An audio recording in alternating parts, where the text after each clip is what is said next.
Yes, I know a lot of you. I know most of you are on board. I know a lot of you know a lot about this. So my intent is to keep it short and sweet. That's what I'm going to touch on. But I think the subtext, and Heather has already mentioned it, is that the way I believe that the way the Green Party will continue to make a difference to be able to promote your policies is through proportional representation. So again, the subtext is of the number of issues and policies that you support, I would suggest that proportional representation needs to be high on that list. So again, very briefly, just to review, because sometimes I think people suggest a ranked ballot is a viable alternative. It is not. So here is the distinction between the two families of electoral systems. One, winner take all, and their single member ridings, and a alternative or preferential vote using a ranked ballot falls under there, and it in fact will distort the vote even more than first past the post. There is a reason that Trudeau supports alternative or preferential vote, because the Liberals will probably gain more than they have got already.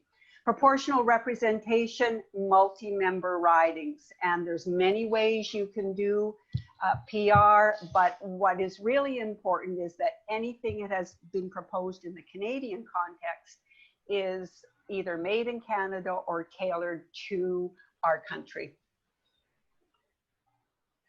PR, plain and simple, right? 30% of the vote equals 30% of the seat. And it really is the principle that people should be represented in proportion to how they vote.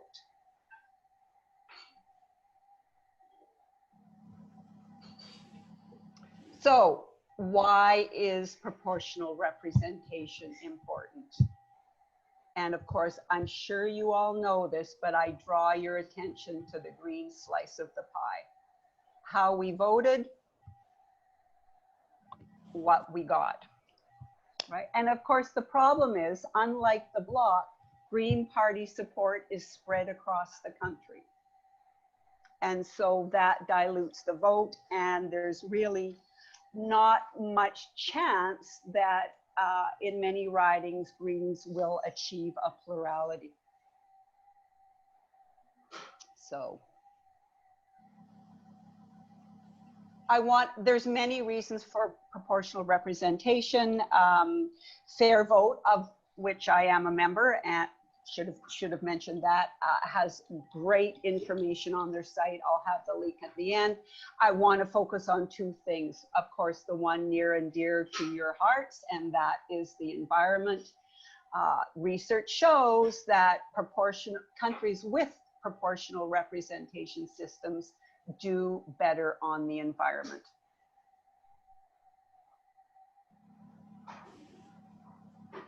Two examples. Denmark, 9 parties, 95% of the voters. They committed their existing and future governments to a stringent policy around climate change, and with consequences if that doesn't happen. A vote of confidence. New Zealand, again, an all-party committee came up with a strategy to move towards net zero emissions. So two examples of PR countries and where they're headed on the environment and climate change. And of course, COVID, which has been fascinating to watch, right? Cooperation works. Again, the example of New Zealand, an all-party committee leading their effort on COVID, led by the opposition party. The Netherlands, center-right coalition government, appointed an opposition member as health minister. In Canada, I think it's been fascinating to watch a minority government. And for one, I'm really glad we have a minority government in Ottawa. You know, they have been working, I think Elizabeth May touched on it. They've been working together and all parties have been kept in the loop. New Brunswick, again, a minority government, set up an all-party committee. And then I will only mention in contrast and say no more, the United States and the United Kingdom. So if proportional representation is the way to go in terms of increasing your influence, in terms of getting more done around the policies that are important to you, how do we do that? Well, we know what does not work. The referenda that have been run in various provinces, or parties winning votes by saying they will implement proportional representation. So then, of course, that might beg the question, well, it really would seem that Canadians don't want proportional representation, so give it up, move on. Nothing actually could be farther from the truth. Every poll that's been done on proportional representation since I don't know how long, a number of years, always shows strong support for proportional representation. And this was the latest one done just after the election. Conservatives, interesting, eh? Mm-hmm. And of course, not the Liberals. They're the latest so-called majority government to benefit from a distorted voting system. So how do we do it? And I think our referendum in 2005 sets the tone. And I believe Citizens Assembly is now used in a lot of countries, but I believe we might have been the first. So voters in British Columbia voted 57% in favor of proportional representation, which was the recommendation and the type to be used coming out of the Citizens Assembly. However, the government had set the bar at 60%. And the other bar was to achieve a majority support in ridings, and that was achieved.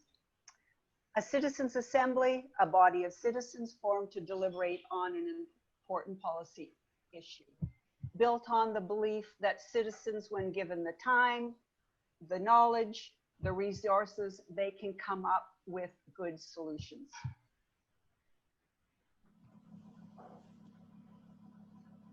Why a Citizens Assembly? Better policy outcome, obviously greater legitimacy, enhance public trust in government by giving citizens an effective role. And I mean, that's critical. We know a lot of people no longer trust government. So turning it over in a structured manner to citizens would be key. Governance more inclusive, ensure those with money and power can't have undue influence. I think we saw what happened with the referendum in our most recent referendum in BC. We saw exactly that problem with money and power. And helps counteract polarization and disinformation. How would that look? And again, Fair Vote has some great information on National Citizens Assembly. We are pushing for this. It does seem, if we're ever going to get it done, that this is probably going to have to be the way it goes.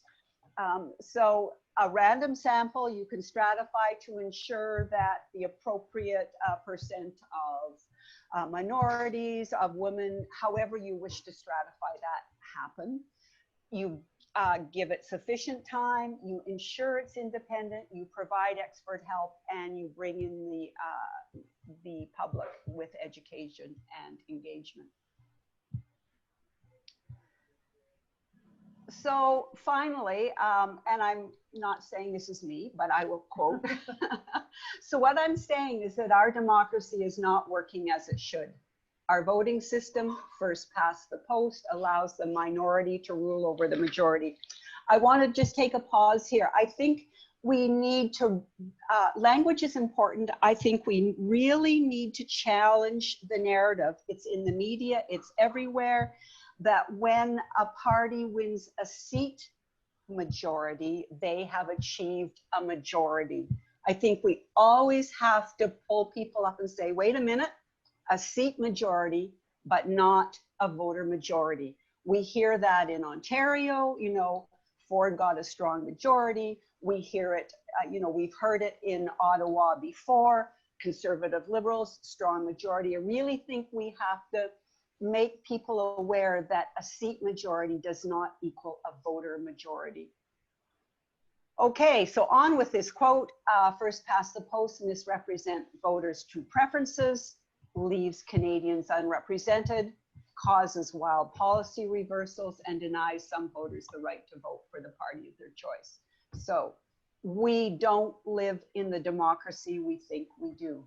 The only way to fix our failed system is to replace our current system with proportional representation, a voting system that represents everyone. And finally, there's the website. It's great. The evidence is there, the research is there, fact checkers for the, you know, fake news, and information on the National Assembly. So there you have it, folks.